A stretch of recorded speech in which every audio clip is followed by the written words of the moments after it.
سمجھتے ہیں اکبر بادشاہ اس ملک کا کبھی بادشاہ تھا، شاہ جہاں کبھی اس ملک کا بادشاہ تھا۔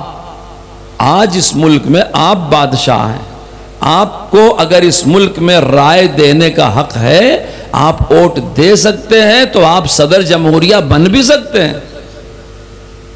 تو آج تو ہر ہندوستانی کو اتنا سمان ملا ہوا ہے کہ وہ اپنے آپ میں بادشاہ ہے، ملک کا باشندہ ہے، باعزت شہری ہے۔ یہ پورے ملک میں، آپ اڑیسہ کے ہیں، میں کیرلا میں بہت دور گیا، کھانا بڑا اچھا کھایا، میں نے کہا پکانے والا کون ہے؟ بولے اڑیسہ والے۔ کیا مطلب؟ کوئی عالم مولوی نواب صاحب گورنر صاحب نہیں، ایک جھاڑو مارنے والا بھی منی پور سے لے کے کشمیر تک، بنگال سے لے کے راجستھان تک، ہندوستان کی جس زمین کو ہندوستان کہا جاتا ہے وہ وہاں رہ سکتا ہے، کما سکتا ہے، شادی کر سکتا ہے، گھر بنا سکتا ہے، بینک اکاؤنٹ کھول سکتا ہے، زمین خرید سکتا ہے، لائسنس لے سکتا ہے، اس کا دل چاہتا ہے وہاں ووٹ دے سکتا ہے، دل چاہتا ہے لیڈر کوئی اسے روکنے والا نہیں ہے، یہ اس کو حق ملا ہے۔ حضرت شیخ الہند رحمت اللہ علیہ نے دنیا کے علماء میں اس نئی دنیا کو سب سے زیادہ سمجھا ہے۔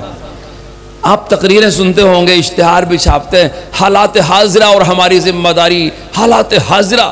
میں جمعیت علماء کے خدام کو کہتا ہوں بھائی یہ سب رسمی عنوان نہ رکھو، ہم تو شیخ الہند کے دامن سے وابستہ ہیں، ہم نے 100 سال پہلے حالات حاضرہ کو سمجھ بھی لیا، اس کے تقاضے کے مطابق جماعت بنا بھی دیا، اس کا دستور ہے، یونٹیں ہیں، اکائیاں، ہمارا کام بھی چل رہا ہے۔ کیوں اپنے آپ کو 100 سال پیچھے لے جا رہے ہو؟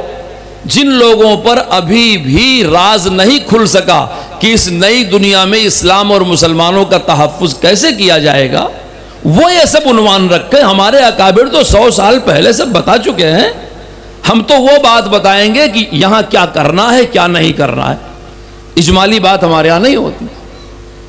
حضرت شیخ الہند رحمت اللہ علیہ ہی اس جماعت کے بانی ہیں حقیقت میں، اور وہ اتنے بڑے عالم ہیں کہ اگر انہوں نے یہ بات نہ کہی ہوتی، اور وہ وارث بھی ہیں، شیخ الہند رحمت اللہ علیہ حضرت گنگوہی کے مجاز ہیں، خلیفہ ہیں، شاگرد ہیں۔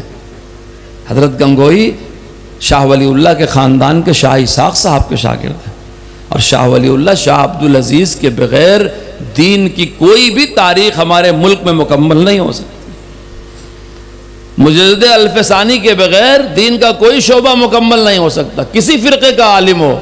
آپ یہ کھرا سکہ ہے، میری بات جہاں چاہو اسے بھنا لو، کسی فرقے کا عالم ہو، کسی نظریے کا عالم ہو، وہ دو عالم سے مستغنی نہیں ہو سکتا، مجدد الفسانی شیخ احمد سرہندی اور شاہ ولی اللہ محدث دہلوی۔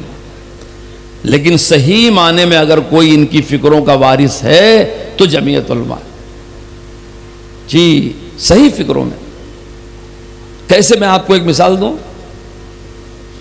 اکبر بادشاہ نے دین الہی بنایا، ہماری جو مسجد ہے دلی میں اس کا نام مسجد عبد النبی ہے۔ عبد النبی اکبر کے بھی استاذ تھے، اور وہ اکبر کے زمانے میں صدر الصدور تھے، مگر سرکاری عالم تھے۔ ایک زمانے میں ان کی اکبر سے بگڑ گئی تھی، تو اکبر نے جب دین الہی پھیلایا اور جہانگیر نے اس دین کو طاقت کے زور سے چلایا، تو جو سرکار کا پیسہ کھانے والے تھے وہ کیسے بول سکتے تھے؟ سب خاموش رہ گئے۔ ایک فقیر درویش شیخ احمد سرہندی مجدد الفسانی وہ ٹکرا گئے حکومت سے، تو صرف ٹکرائے نہیں، بندوبست بھی کیا، جیل گئے، لمبی کہانی ہے، جیل سے نکالے گئے۔ انہوں نے ایک چیز محسوس کیا اس زمانے میں، غور سے میری بات علماء کرام سنیں، ایک چیز محسوس کیا کہ آج ان عالموں کی زبان کیوں بند ہو گئی؟ جو لوگ یہ سمجھتے ہیں کہ ہندوستان میں سب سے پہلا مدرسہ دارالعلوم دیوبند ہے، وہ صحیح نہیں سمجھتے۔ قوم کی ذمہ داری پر چلنے والا پہلا مدرسہ دیوبند ہے، ورنہ مسلمان جہاں گیا مدرسوں کے ساتھ گیا ہے نا۔ پہلے کے مدارس تھے، ہزاروں تھے، مگر وہ وزیر امیر سرکاری اوقاف پہ چلتے تھے، عام مسلمان اس کا مالک نہیں تھا۔ مجدد الفسانی نے محسوس کیا کہ یہ بڑا زور جو دین الہی کا چلا اور اس کے پیچھے علماء کی زبانیں بند ہوئیں اور بولنے والے کو جیل کے حوالے کیا گیا، تو پہلے عام مسلمانوں کو سرکار کے تعاون سے بے نیاز کیا جائے۔ آپ تاریخ پڑھ لیں، ہمارے یہاں جمعہ کی نماز میں مسجدوں میں جو ڈبہ چلتا ہے یہ مجد الفسانی رحمۃ اللہ علیہ کی شروعات ہے۔ انہوں نے مسلمانوں کو پہلی بار آواز دیا، پہلی بار، کہ تمہارے دینی مراسم سرکار کے خزانے پر منحصر نہ کرو، تم کسی کے بھروسے پر مسلمان نہیں ہو۔ یہ ان کی روح پھونکی ہوئی تھی جسے حضرت مولانا قاسم نانوتوی نے 1857 کے بعد جب دارالعلوم کی بنیاد رکھی، تحریر کر کے گزٹ کر دیا کہ عام مسلمانوں سے پیسہ لے کے مدرسہ چلایا جائے گا۔ چنانچہ ہم اسی فکر پہ ہیں اور ہمارا مدرسہ چل رہا ہے۔ تو ان علماء کرام کے وارث تھے شیخ الہند محمود حسن دیوبندی رحمۃ اللہ علیہ۔ اب مجھے بڑا رنج ہوتا ہے اپنے علماء سے، میں کہتا ہوں جب کوئی لکھتا ہے جمعیت العلماء، میں سوچتا ہوں 70 سال ہو گیا، 1919 سے 2024 تک ہم خون بہاتے رہے، قربانیاں دیتے رہے تمہارے لیے۔ آج تمہاری دستار بندی ہوئی ہے جس مدرسے میں، اس مدرسے کے پیچھے جمعیت العلماء کی محنت ہے، لیکن تم حافظ ہو کر کے ہمارا نام بھی صحیح جمعیت العلماء ہم کو بولتے ہو۔ حضرت کا نام ہے محمود حسن دیوبندی، مفسر قرآن ہے، علامہ کشمیری کے استاد، شیخ الاسلام کے استاد، حکیم الامت کے استاد، ہمارا فاضل ان کا نام لیتا ہے محمود الحسن۔ اور کتنے لوگ تو فرق نہیں کر پاتے۔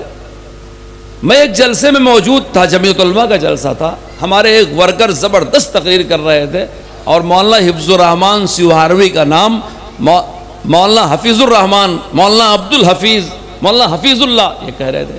میں بولتا ہوں کتنے نمک حرام ہیں ہم لوگ، جن جماعتوں کی محنت سے ہمارے مدرسے، ہمارے مکاتب آباد ہیں، اس کے لیے قربانی دینے والے جو بنیاد کی پتھر ہیں ان کا نام صحیح نہیں لے پا رہے ہیں ہم۔ تو شیخ الہند رحمۃ اللہ علیہ نے یہ بنیاد رکھی، وہ اپنے اکابر کے وارث تھے، انہوں نے احکام شریعہ کی روشنی میں ہندوستان کے مسلمانوں کے لیے جمعیت علماء ہند بنایا اور مسلمانوں سے کہا نماز روزہ کی بھی رہبری ہم کریں گے اور ملک میں کیسے جینا ہے، کیسے رہنا ہے، کیا کرنا ہے، کیا نہیں کرنا ہے وہ بھی ہم بتائیں گے۔ یہ جمعیت علماء کی امانت داری ہے کہ جمعیت علماء کبھی بھی فتویٰ نہیں چھاپتی، نہ تجویز پیش کرتی۔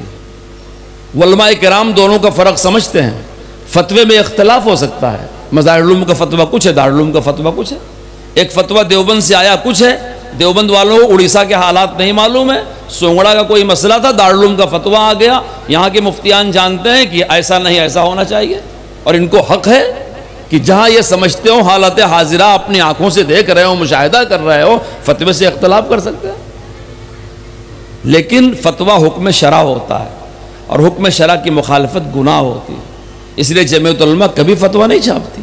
جمعیت علماء اس فتوے کو ریزولیشن کی شکل میں لاتی ہے، تجویز کی شکل میں لاتی ہے۔ کیوں؟ تجویز میں ہماری یہ تجویز ہے، آپ کی یہ تجویز ہے، ہماری ساری تجاویز کا ماخذ کتاب اللہ، سنت رسول اللہ، اسوہ صحابہ، سلف صالحین کی تعلیمات ہوتی ہیں، لیکن اس کی پیشانی پہ ہم قرآن کا نام نہیں لکھتے، حدیث کا نام نہیں لکھتے، فتوے کا لفظ نہیں لکھتے۔ ہم تجویز کیوں چھاپتے ہیں؟ اگر کسی مسلمان نے ہماری تجویز نہیں مانا تو گنہگار نہیں ہوگا، اور فتوے کا انکار کیا چاہے کسی کا فتویٰ ہو چھوٹا یا بڑا تو گنہگار ہو جائے گا۔ تو یہ بہت ہی اللہ والوں کی انتہائی محتاط اور اللہ کے صالح نیک بندوں کی جماعت ہے۔